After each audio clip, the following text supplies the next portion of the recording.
get my brushes ready. Hello everybody, James here, and I'm here to create a chibi mascot of myself to contribute to the channel, the rule of thirds. And I figured while I'm doing it, I'll bring you all along for the ride, just in case you want to learn more about art or making your own chibis. Today we're here in the shop. Pretty much, I'm gonna chibify myself and draw up a little dude that sort of resembles me. But of course I gotta put my own interesting spin on it, make it fun and interesting, so I'm not just drawing like a chibi version of myself. That's a little boring. We're gonna add some pizzazz and pretty much design a whole character going through this. So I figured it'd be fun to do. Here we go. Let's see, what do we do? Did I add it at the end there? Yes, I did. And this will be very helpful. So let us begin. First things first, as you can see, you gotta get some reference. Famous artist on here who has wonderful tutorials, Keenan Lafferty, he always says, never start with a blank canvas, and that is very, very true. Whenever you draw or design anything, you always use reference. So I went here and I gathered some pictures on Pinterest and Google and the like, and a little picture of my personal art to to sort of like include my own sort of artistic language and style. So I'm not too much influenced by other things, that I add some of my own personality in there. And of course a picture of myself, because duh. But yeah, I tried to get these pictures to sort of focus on things that I tended to like fantasy, telekinesis, a bit of like what I might want to include in the character. I was thinking of having a scepter like stylus, and I'll probably throw a tablet in there, like it's a mage book or something like that. Something a little more fantasy like to pretty much have fun with it. And I included like a catfish because, it's sort of a play on my name, Neko+Fish, which can translate to catfish in English. I guess Neko+Fish would be the proper pronunciation. But in any case, I thought it would be fun to try and do interesting design utilizing that imagery. Now, awesome. Since we're doing that, let's go ahead and go over a couple things. So what I'm going to do is switch to my brush, and I'm going to start small. So I'm going to draw a rectangle here, and pretty small rectangles. And I'm drawing like small rectangles not to like define the whole composition, but I feel like if I draw a rectangle, it'll help me stay small when I'm trying to like design the silhouette or the stance of the character, rather than going too big and getting too caught up in details. I'm not going to try to get too fancy with this either. I think we're just going to stick with threes when designing this. So I'm going to go ahead and do a basic pose of like a character facing left, because that's always the default. And we're going to have like a stance here, boom, and we're going to have like a tablet. Will probably be floating. His hand will be right here, and then we can have like a boom. You can have like the stylus there. So notice I did not draw anything really legible or like contour based at all. I just kind of filled in the shadow and the silhouette, and I'm just trying to get like the very foundation of this and how to make it look good. I'm gonna go ahead and have that, and one seems pretty basic and one's pretty dynamic. Now if I were going for an illustration on my own, I think I would actually go with number 3 here, because number 3 is looking pretty cool, right? But since I don't know how this character is going to interact with the other ones placed on there, maybe the perspective of them will mess with it, fudge it a bit. It could be pretty cool, and I could see it working out. but it might be some type of illustration I save for later. So for now, I'm gonna stick with something more basic, and that may be quicker, and that'll be the first one, which is, in retrospect and concept art, that's the number one biggest mistake. You never go with your first idea. You never ever go with your first idea. Of course, until you do. But in most cases, you don't want to, because it's the first thing that comes out of your mind, and it's probably the one with the least originality, least creativity, and the least thought. But in any case, we're going to proceed with this one.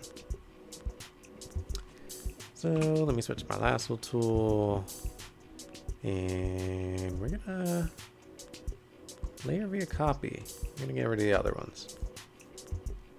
And we're going to transform, make it a bit bigger.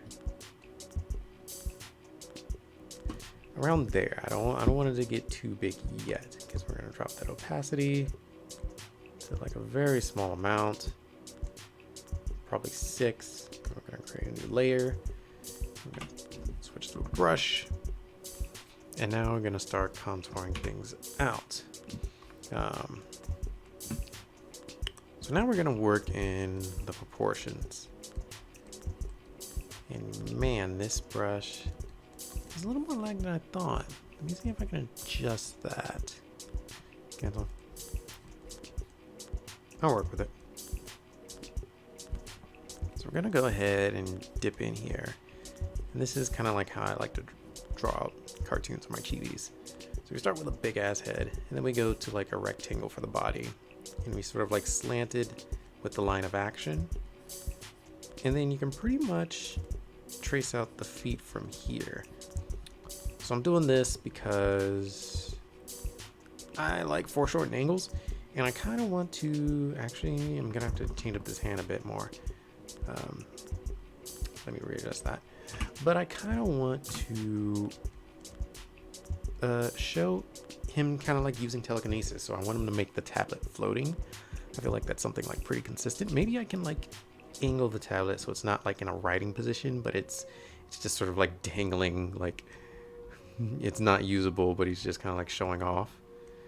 We're gonna go ahead and draw in a straight line just to get an idea where we want this stylus to be. I don't want it to look entirely like a stylus. I want it to have like that scepter sort of feel. So I'm gonna go with a straight type of rod and not do the typical stylus thing. And then I think I want to do a little bit more here. It's not exactly like a pen tablet, but I wanted to like throw in some of those elements that you see on like almost every pen tablet.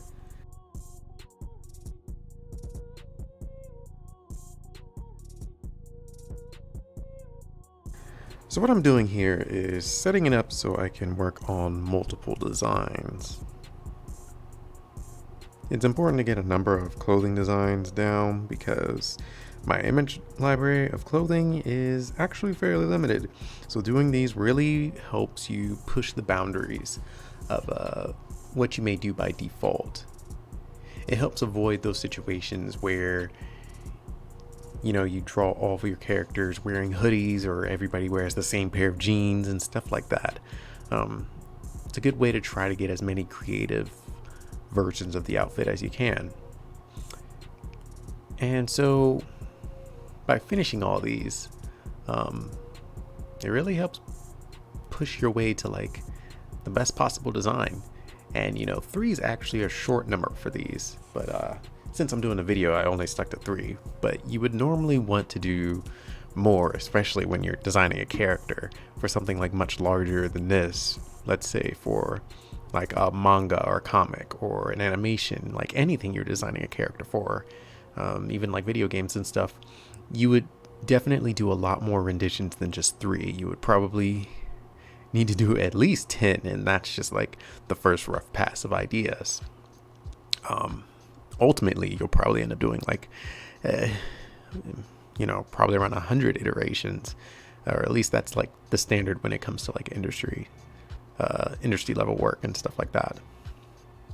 I believe I was also attempting to stay true to the references I gathered and pull a little bit of influence from them. So as you can see, like I started playing with the catfish idea, like with the catfish hat, and started like trying to put in whisker shapes in certain areas of the clothing.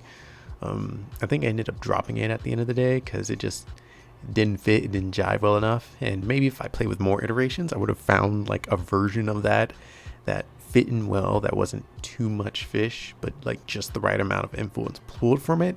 Then it made something really interesting. But once again, I sort of like didn't want to get too into it because it's a weird reference to pull from, so it could have turned into like days upon days of trying to figure out what this overall design is going to turn out to be. And no, I wasn't planning on doing that. So now I'm entering like the cleanup phase, where I draw in some slick clean line art on top of the design and finalize some of the design choices chosen, switch some things up. As you can see, I'm starting here, still going with the fish head, and I think like halfway through this I like changed my mind because it just wasn't fitting. I think overall, like from a silhouette standpoint, it just didn't feel right, and it detracted too much from the design.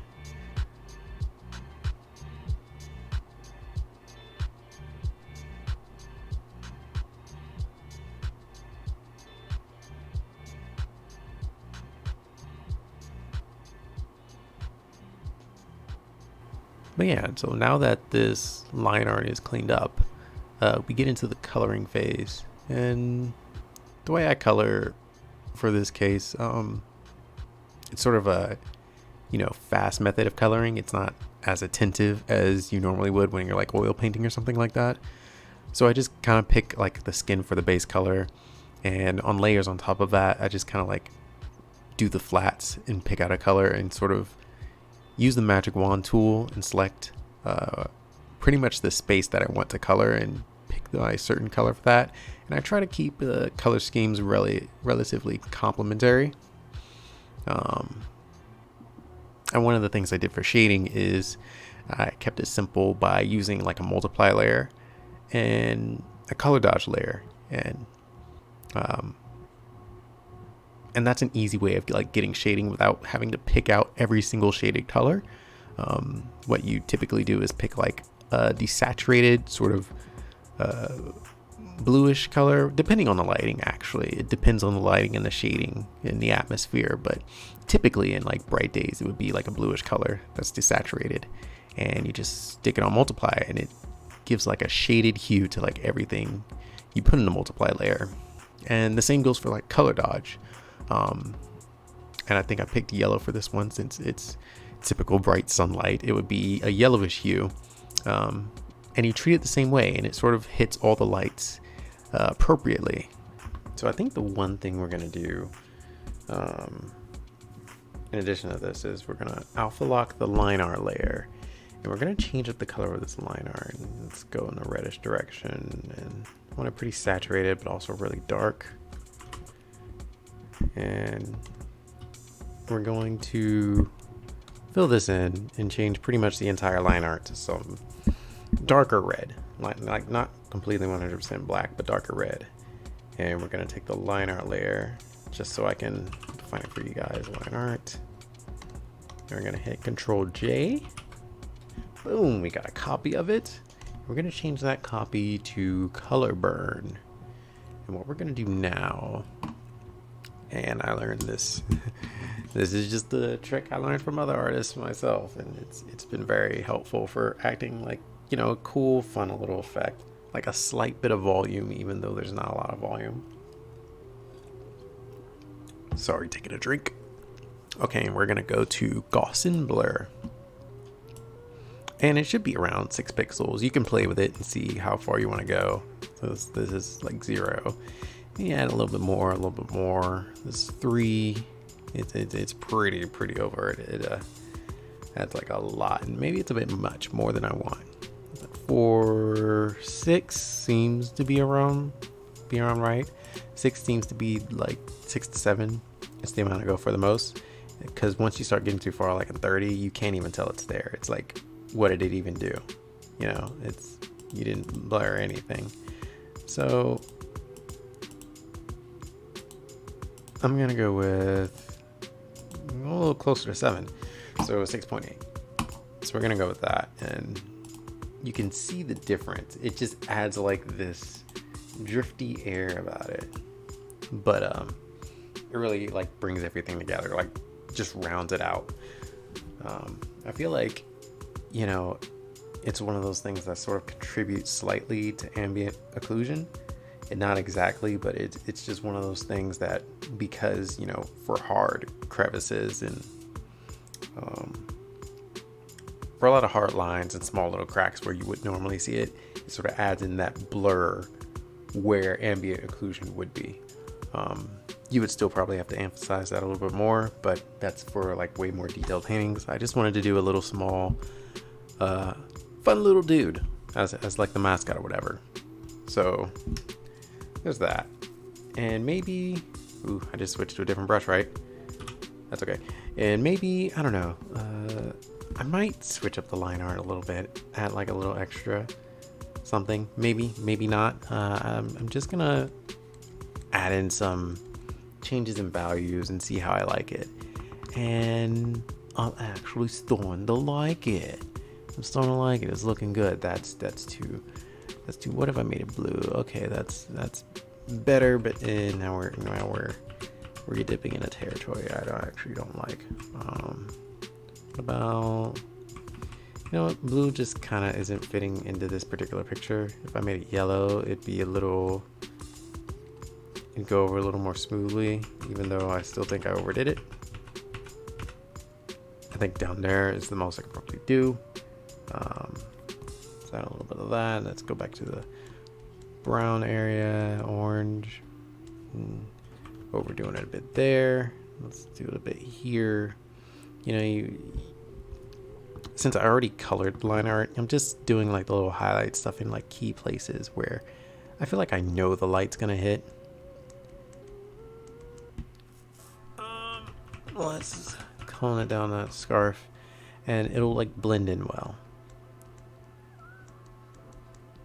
You know?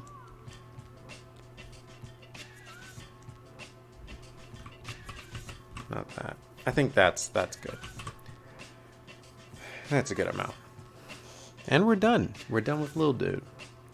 We're done designing our little chibi avatar, whatever. Wow, I sound super excited, right? But no, it was kind of awesome. And so yeah, this has pretty much been the process for it. You know, normally for character designs or whatever, I typically spend like more time researching, more time pulling references, more iterations, because this is actually fairly simple, fairly easy or whatever. And I didn't spend too much time, and it shows that lack of refinement. It's okay, but you know, I didn't want it to be like a thing that was like took up too much time either, that was too serious. And maybe later in the future I'll do like a more in-depth character design thing. But for now, I kind of just wanted to finish up walking through this thing with you guys, and yeah, this is my dude for the squad, the rule of thirds. So I don't know when this video is gonna drop, but thank you all for watching. Be sure to like, subscribe for more, and please by all means leave some comments. Tell us what you would like to see here, what you would like to learn. Tell us a little bit about yourself. Are you new to art? Are you experienced? Have you been doing it for a while? Have you hit a wall? Are you looking for like that extra tip to just give you that burst through, that breakthrough? Are you a student? Are you in college? Are you during like an internship or something? Like all these little things, you know. I'd love to hear more about any artist who comes across this and sort of see what the community is like and what the community is doing, and kind of like get a read of what got you interested in this video. And I feel like we're pretty small at the moment, so like honestly, any sort of statement or, you know, interest or comment or like request will definitely have a lot of interest in it, and we'll probably, you know, throw it in there and work on it for a little bit. So this is definitely like a good time to put it out there and see if there's like anything specific you want to see addressed. But I rambled on enough. Thank you so much for watching again. It's been a blast, and deuces.